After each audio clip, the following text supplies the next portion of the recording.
Président, chers collègues, nous partageons bien évidemment l'immense émotion et la solidarité qui s'expriment aujourd'hui un peu partout en France face à l'ampleur de la catastrophe subie par nos compatriotes de Mayotte.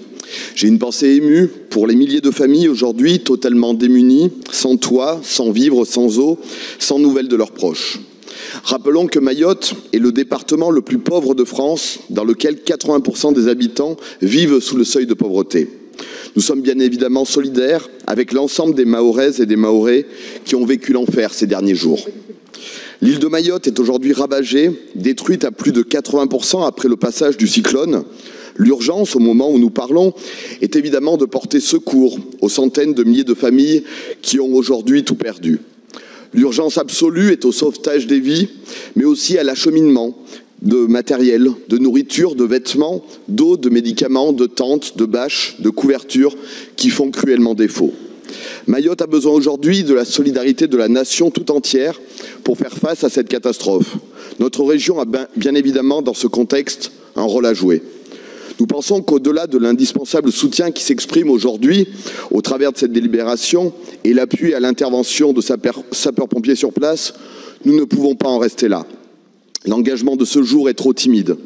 J'ai en tête le soutien apporté par nos collègues de Centre-Val de Loire, aujourd'hui même à hauteur d'1 million d'euros, d'Occitanie ou d'Île-de-France qui abondent un fonds de 500 000 euros.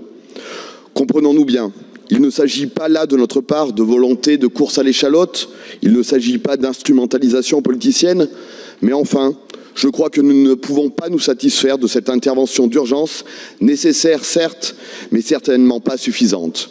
Nous devons réfléchir collectivement à une intervention de plus grande ampleur dans la durée.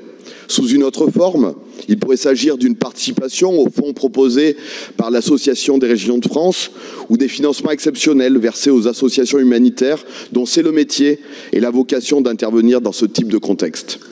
Je vous le redis solennellement, Monsieur le Président, et avec toute la gravité qui s'impose, ce rapport d'urgence est bien évidemment nécessaire, mais certainement pas satisfaisant au vu de l'ampleur des besoins et des capacités d'action de notre collectivité. Nous sommes bien évidemment ouverts à cette réflexion avec vous, avec l'ensemble des bonnes volontés qui s'expriment au sein de cette Assemblée. Malgré ces réserves, nous voterons bien entendu ce rapport.